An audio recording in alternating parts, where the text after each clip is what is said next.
अथ सप्तमोऽध्यायः। ज्ञानविज्ञानयोगः।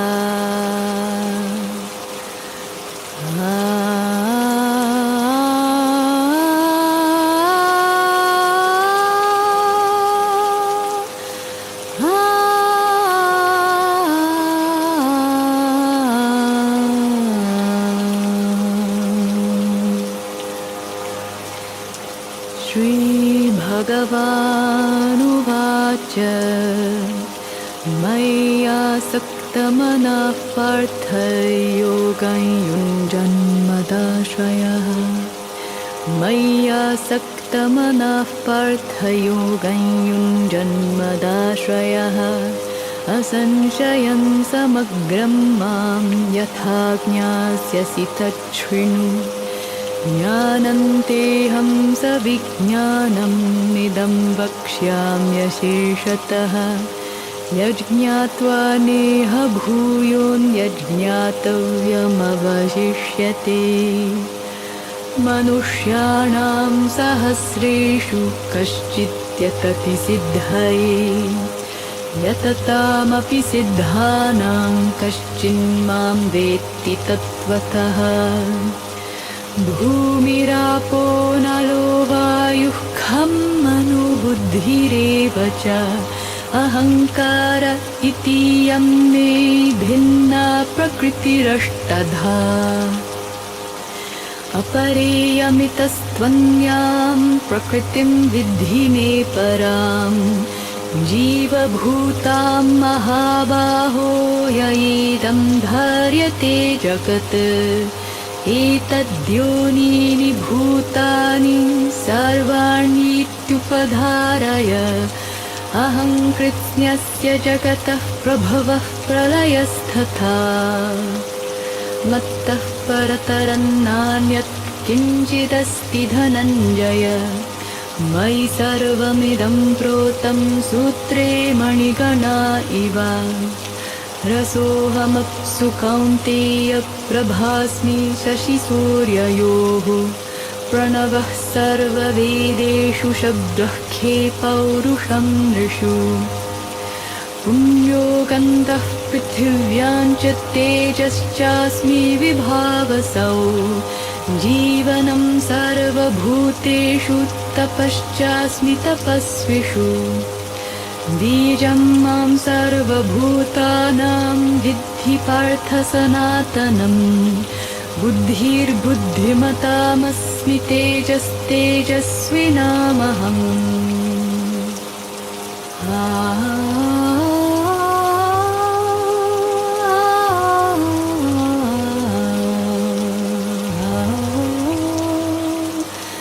बलं बलवताञ्जाहं कामरागविवर्जितं। धर्माविरुद्धो भूतेषु कामोऽस्मि भरतर्षभ। ये चैव सात्विका भावा राजसास्तामसाश्च ये।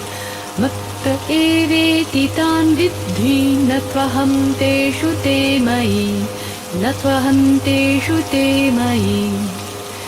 त्रिभिर्गुणमयैर्भावैरेभिः सर्वमिदं जगत्।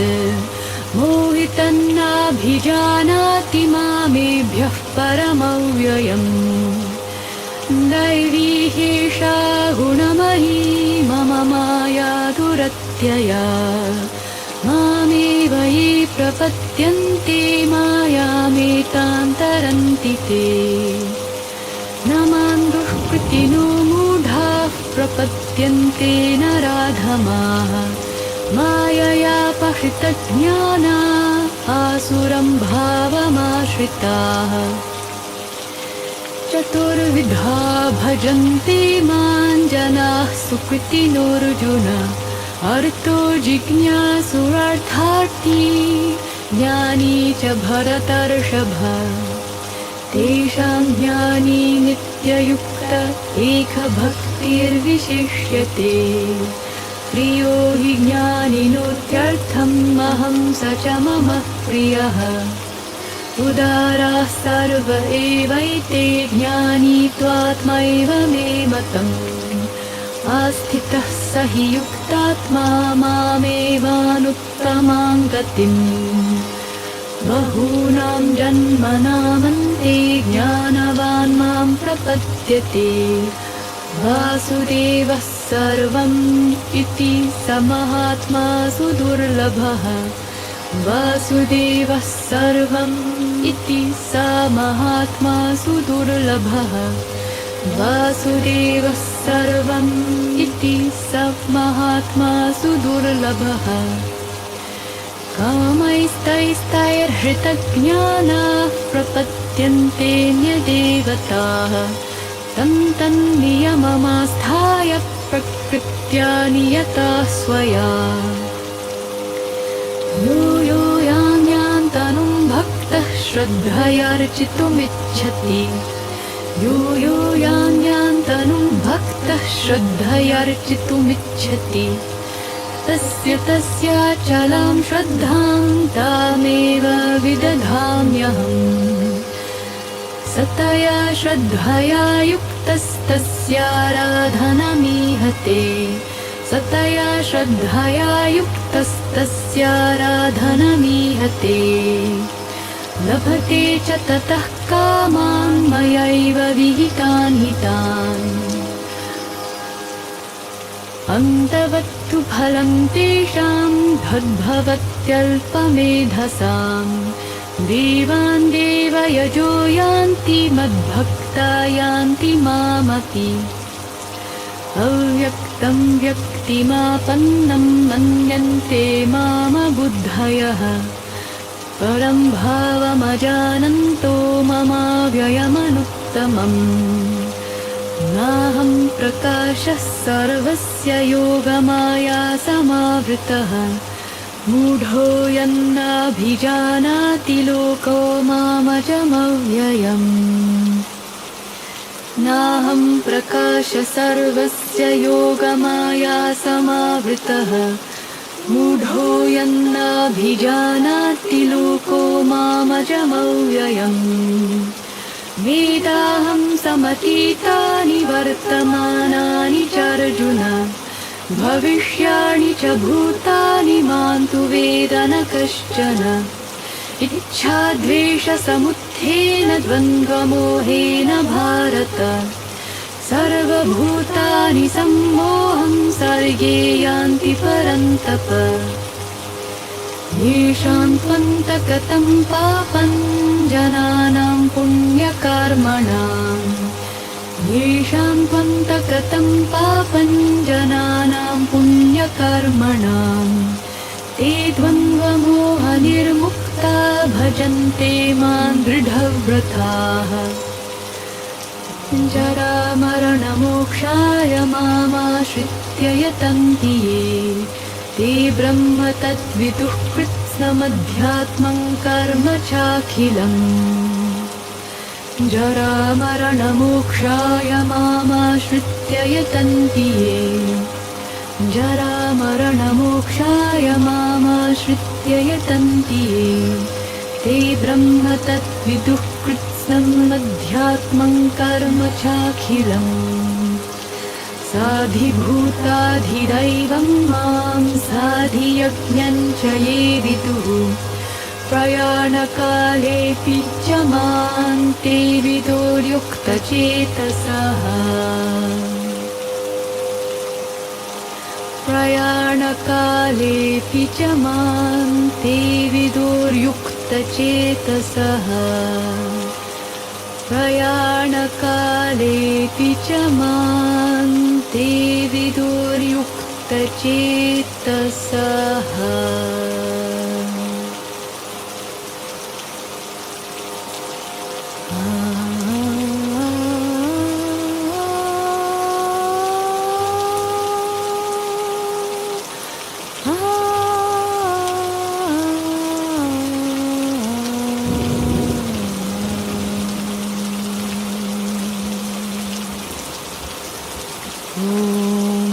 तत्सत् इति श्रीमद्भगवद्गीतासु उपनिषत्सु ब्रह्मविद्यायां योगशास्त्रे श्रीकृष्णार्जुनसंवादे ज्ञानविज्ञानयोगो नाम सप्तमोऽध्यायः।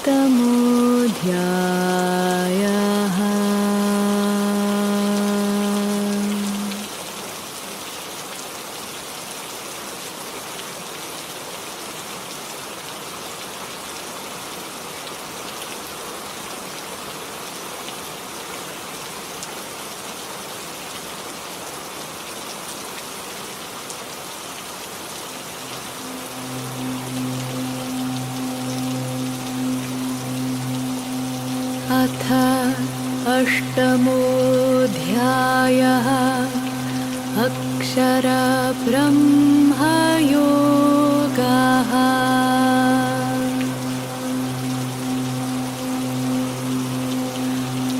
अर्जुन उवाच किं तद्ब्रह्म किमध्यात्मं किं कर्म पुरुषोत्तम अधिभूतं च किं प्रोक्तम् अधिदैवं किमुच्यते अधियज्ञः कथं कोत्र देहेऽस्मिन् मधुसूदन प्रयाणकाले च कथं ज्ञेयोऽसि नियतात्मभिः। श्रीभगवानुवाच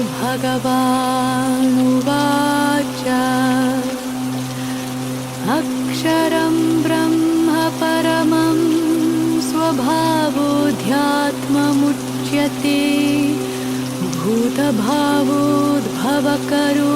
विसर्गः कर्मसंज्ञितः अधिभूतं क्षरो भावः पुरुषश्चाधिदैवतम् अधियज्ञोऽहमेवात्र देहे देहभृतां वर अन्तकाले च मामेव स्मरन् मुक्त्वा कलेवरम् यः प्रयाति समद्भावं याति नास्त्यत्र संशयः। यं यं वापि स्मरन् भावं त्यजत्यन्ते कलेवरं तन्तमेवैति कौन्तेय सदा तद्भावभावितः। तस्मात् सर्वेषु कालेषु मामनुस्मर युध्य च मय्यर्पितमनो बुद्धिर्मामे वैश्यस्य संशयः। अभ्यासयोगयुक्तेन चेतसा नान्यगामिना परमं पुरुषं दिव्यं याति पार्थानुचिन्तयन्।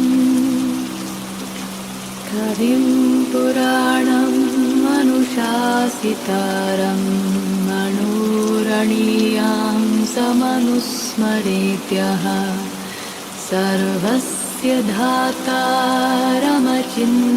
रूपम् आदित्यवर्णं तमसः परस्तात्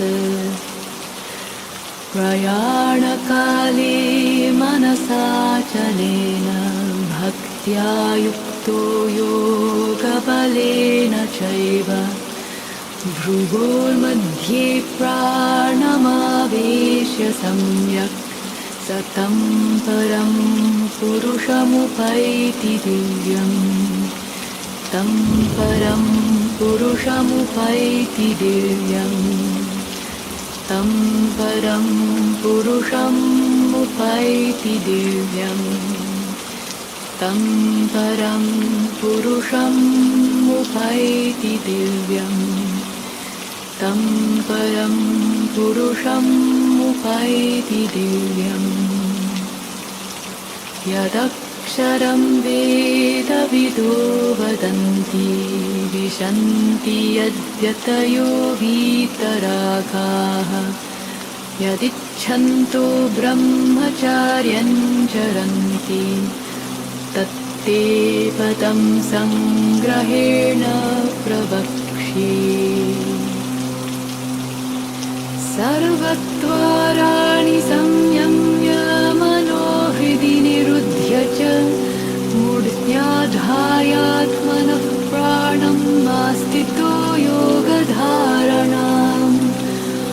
ॐ इत्येकाक्षरं ब्रह्म व्याहरन् मामनुस्मरन् यः प्रयाति च च याति परमां गतिम्। ॐ इत्येकाक्षरं ब्रह्म व्याहरन् मामनुस्मरन् यः प्रयाति त्यजन्तेऽहं स याति परमां गतिम्। ॐ इत्येकाक्षरं ब्रह्म व्याहरन् मामनुस्मरन् यः प्रयाति त्यजन्तेऽहं स याति परमां गतिम्। अनन्यचेताः सततं यो मां स्मरति नित्यशः तस्याहं सुलभः पार्थ नित्ययुक्तस्य योगिनः। मामुपेत्य पुनर्जन्म दुःखालयमशाश्वतम् नाप्नुवन्ति महात्मानः संसिद्धिं परमां गताः। आब्रह्मभुवनाल्लोकाः पुनरावर्तिनोऽर्जुन मामुपेत्य तु कौन्तेय पुनर्जन्म न विद्यते। सहस्रयुगपर्यन्तं महार्यद्ब्रह्मणो विदुः रात्रियुगसहस्रान्तान् देवोरात्रविदो जनाः। अव्यक्ताद्व्यक्तयः सर्वाः प्रभवन्त्यः रागमे रात्यागमे प्रलीयन्ते तत्रैवाव्यक्तसंज्ञके।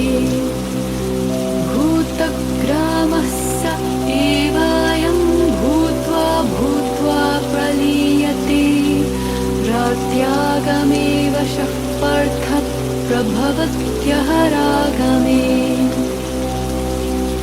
परस्तस्मात्तु भावोऽन्यो व्यक्तो व्यक्तात् सनातनः यः स सर्वेषु भूतेषु नश्यत्सु न विनश्यति। अव्यक्तोऽक्षर इत्युक्तस्तमाहुः परमां गतिम् यं प्राप्य न निवर्तन्ते तद्धाम परमं मम। पुरुषः स परः पार्थ भक्त्या लभ्यस्त्वनन्यया यस्यान्तस्थानि भूतानि येन सर्वमिदं ततम् येन सर्वमिदं ततम् येन सर्वमिदं ततम्। यत्र काले त्वनावृत्तिमावृत्तिं चैव योगिनः प्रयाता यान्ति तं कालं वक्ष्यामि भरतर्षभ। अग्निर्ज्योतिरः शुक्लः षण्मासा उत्तरायणम् तत्र प्रयाता गच्छन्ति ब्रह्मविदो जनाः ब्रह्मविदो जनाः ब्रह्मविदो जनाः। धूमो रात्रिस्तथा कृष्णः षण्मासा दक्षिणायनम् तत्र चान्द्रमसं ज्योतिर्योगी प्राप्य निवर्तते। शुक्लकृष्णे गतिह्येते जगतः शाश्वते मते एकया यात्यनावृत्तिं अन्यया वर्तते पुनः। नैते श्रुति पार्थ जानन् योगी मुह्यति कश्चन तस्मात् सर्वेषु कालेषु योगयुक्तो भवार्जुन। वेदेषु यज्ञ देवदानेषु यत् पुण्यफलं प्रतिष्ठम् अत्येति तत्सर्वमिदं विदित्वा योगी परं स्थानमुपैति चाद्यम्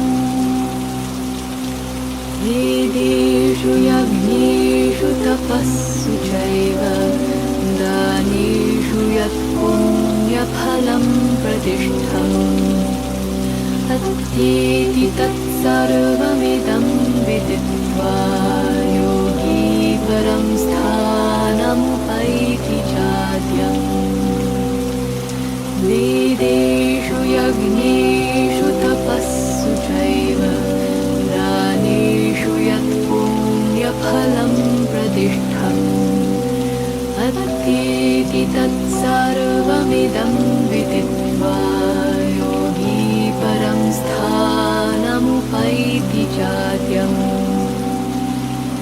वेदेषु यज्ञेषु तपस्सु चैव दानेषु यत् पुण्यफलं प्रतिष्ठम् अत्येति तत्सर्वमिदं विदित्वा योगी परं स्थानमुपैति चाद्यम् योगी परं स्थानमुपैति चाद्यम् योगी परं स्थानमुपैति चाद्यम्।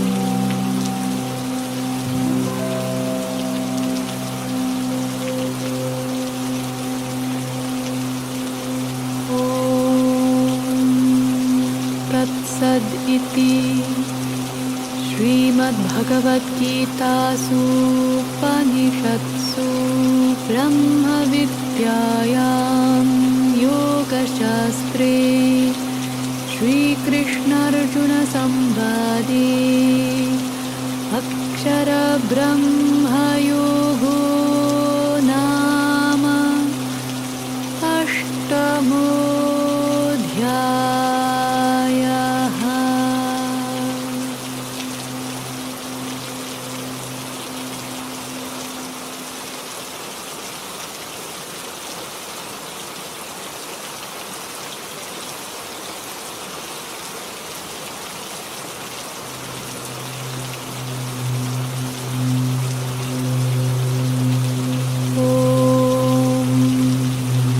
अथ नवमोऽध्यायः राजविद्या राजगुह्ययोगः।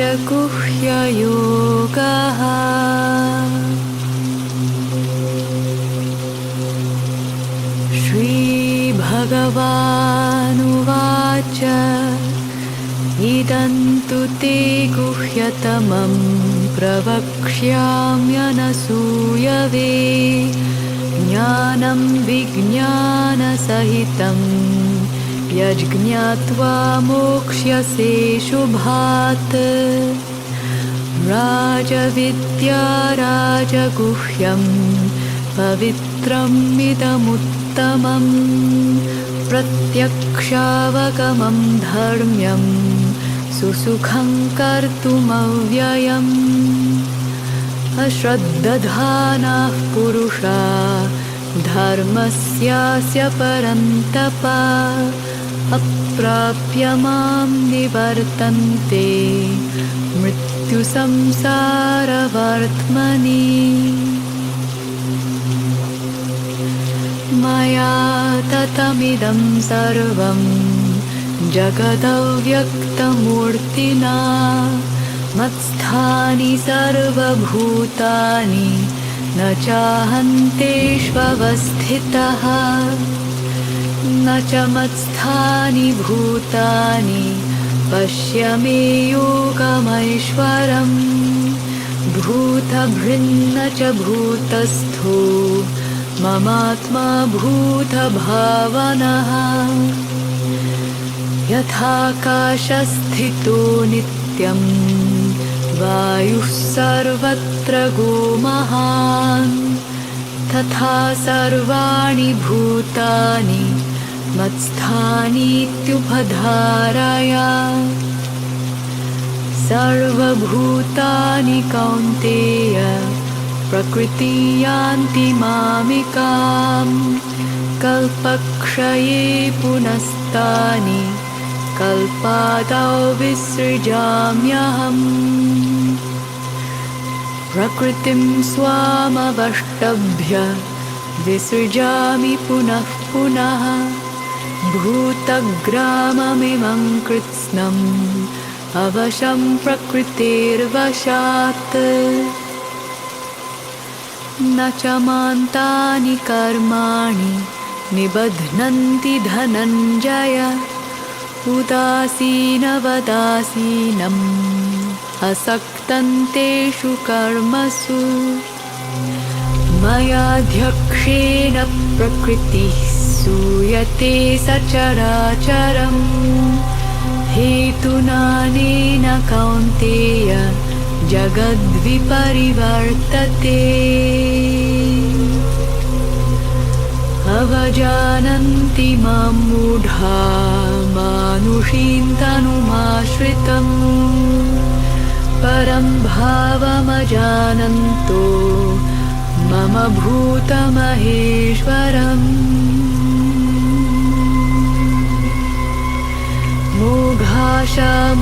मोघाशामोघकर्माणो मोघज्ञानाविचेतसः राक्षसीमासुरीं चैव प्रकृतिं मोहिनीं श्रिताः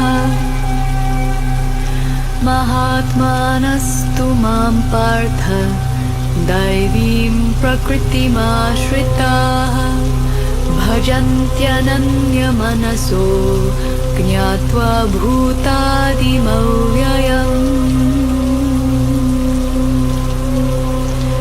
सततं कीर्तयन्तो मां यतन्तश्च दृढव्रताः नमस्यन्तश्च मां भक्त्या नित्ययुक्ता उपासते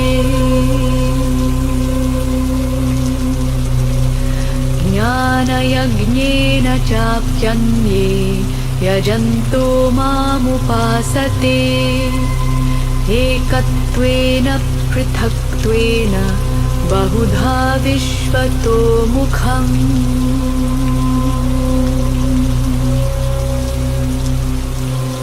अहं क्रतुरहं यज्ञः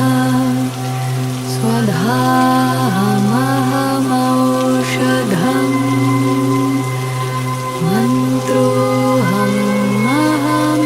मन्त्रोऽहमहमेवाज्यम् अहमग्निरहं भूतम् पिताहमस्य जगतो माता धाता पितामहः वेदं पवित्रमोङ्कार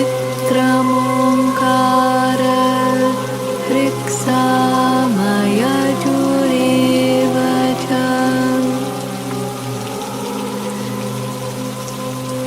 गतिर्भर्ता प्रभुः साक्षी निवासः शरणं सुहृत् प्रभवः प्रलयस्थानं निधानं बीजमव्ययम्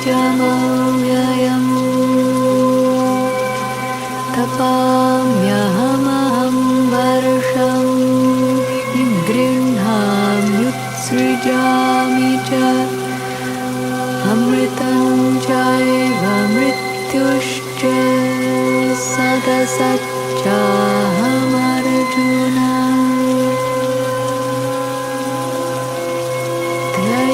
त्रैविद्यमां सोमपापूतपापा यज्ञैरिष्ट्वा स्वर्गतिं प्रार्थयन्ते ते पुण्यमासाद्य सुरेन्द्रलोकम् अश्नन्ति दिव्यान् दिवि देवभोगान्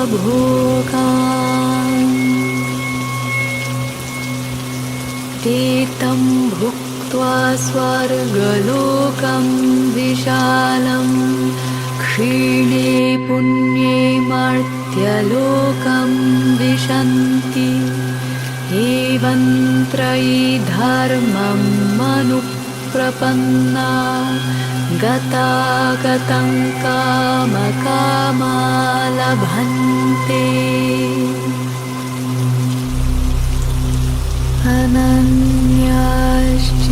अनन्याश्चिन्तयन्तो मां ये जनाः पर्युपासते तेषां नित्याभियुक्तानां योगक्षेमं वहाम्यहम्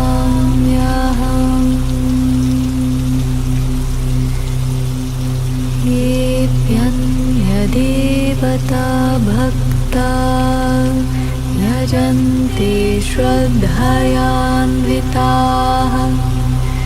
तेऽपि मामेव कौन्तेय यजन्त्यविधिपूर्वकम् अहं हि सर्वयज्ञानां भोक्ता च प्रभुरेव च न तु मामभिजानन्ते तत्त्वेनातश्च्यवन्ति ते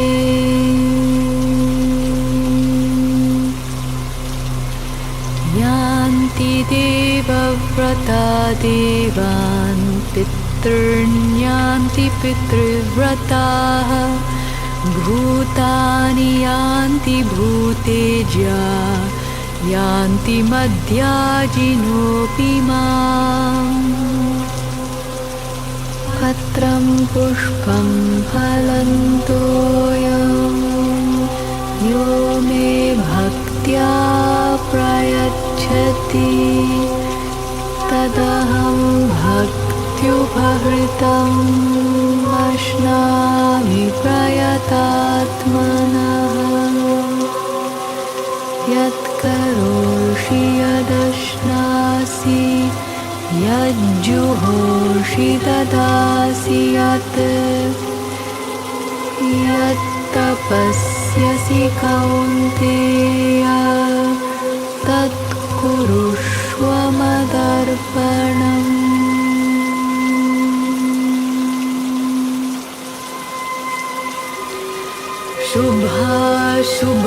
शुभाशुभफलैरेवं मोक्ष्यसे कर्मबन्धनैः सन्न्यासयोगयुक्तात्मा विमुक्तो मामुपैष्यसि समोऽहं सर्वभूतेषु न मे द्वेष्योऽस्ति न प्रियः ये भजन्ति तु मां भक्त्या मयि ते तेषु चाप्यहम् मयि ते तेषु चाप्यहम् मयि ते तेषु चाप्यहम्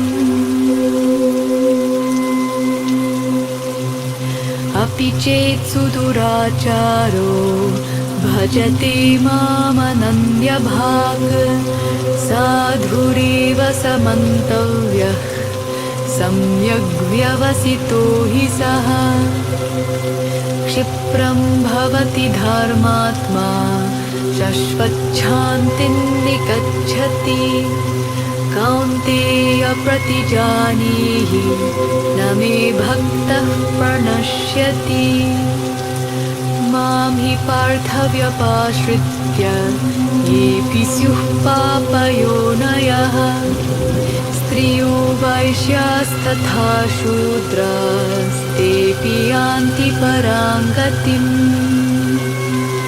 तेऽपि यान्ति परां गतिम् तेऽपि यान्ति परां गतिम्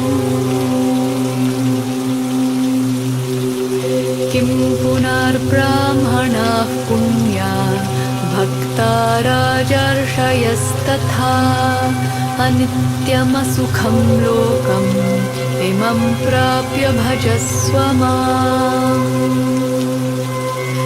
मन्मना भव मद्भक्तो मद्याजी मां नमस्कुरु मामे वैष्यसि युक्त्वैवम् आत्मानं मत्परायणः मन्मना भव मद्भक्तो मद्याजी मां नमस्कुरु मामे वैष्यसि युक्त्वैवम् आत्मानं मत्परायणः मन्मना भव मद्भक्तो मद्याजी मां नमस्कुरु मामे वैष्यसि युक्त्वैवम् आत्मानं मत्परायणः आत्मानं मत्परायणः आत्मानं मत्परायणः